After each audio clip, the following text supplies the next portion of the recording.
Welcome back to New Jersey Power and Politics. I'm Eric Lance-Kroner. What would politics look like without finger pointing and the usual blame game? One organization trying to find another way to get things done in local government by empowering regular citizens. Harry Pozycki is the chairman of Citizens Campaign, a group striving to offer a, quote, alternative to our increasingly dysfunctional democracy. Harry, thanks for joining us.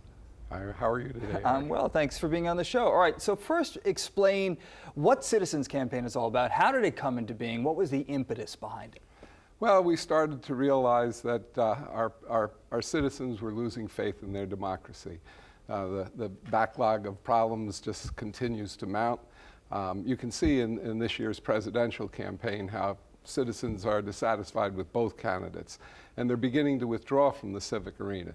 And that's the death of our democracy. So what we do in the Citizens Campaign is we're issuing a civic challenge to all citizens to come off the sidelines, leave their passive posture and their frustration behind, and join a community of problem solvers that will put solutions front and center in our government's future. In fact, when you walked into the studio today, you just handed me a civic pledge card here. Talk about what exactly the civic pledge is. Well, the Civic Challenge campaign begins with a civic pledge. We're asking citizens to take it. It's simple. It simply says, I promise to leave my community better than I found it by searching for solutions instead of pointing out problems and assigning blame. And there are three principles behind the solutions that the citizens pursue when they take this civic pledge. They have to be based on evidence of success elsewhere. That means non-ideological. They've got to be cost effective. That means it's not going to raise the budget. And most importantly, they got to be advanced with a no-blame approach. So when a citizen takes a civic pledge, they're really invited to become part of a community of no-blame, non-ideological problem solvers.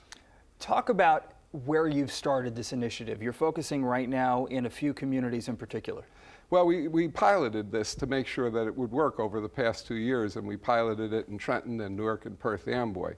And we created what are called Civic Trust.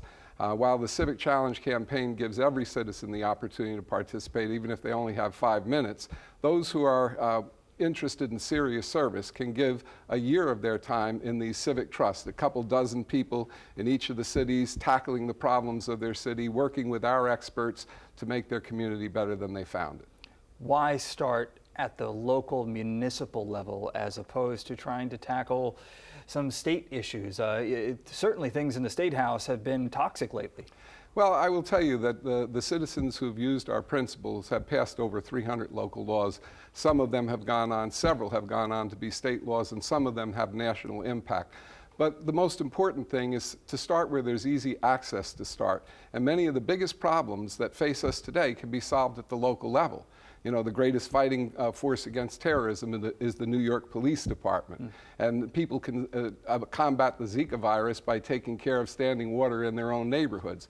There are a number of things that we can do at the local level that will be spread across the country because we have the ability now with technology to share our solutions with others that can create a context of a solution-finding country that will tackle the biggest problems even at the national level. So it sure seems like a lot of this is about empowerment. It's about civil and civic empowerment. Is it about getting people more into politics and maybe breeding a new generation of politicians? Well, look, the millennials, it's been reported, are withdrawing in rapid fashion from the civic arena. And they want a place where they can come together with others in a no-blame atmosphere that's non-ideological, where they can get something done and see the results immediately. That's why we started at the community level.